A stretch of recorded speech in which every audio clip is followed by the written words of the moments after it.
told me it was a metal cutting plane. Yeah, thickness in metal. So I did. Yeah, I had a piece of wood with nails in it, and it went through.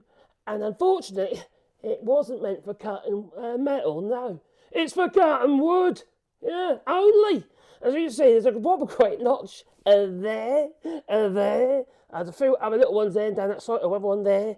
And that is why we are getting these tram lines on our piece of timber here. Well, you could be timber, but why is this happening? It's because I've been going through a load of recycled material that happened to have flipper nails in it.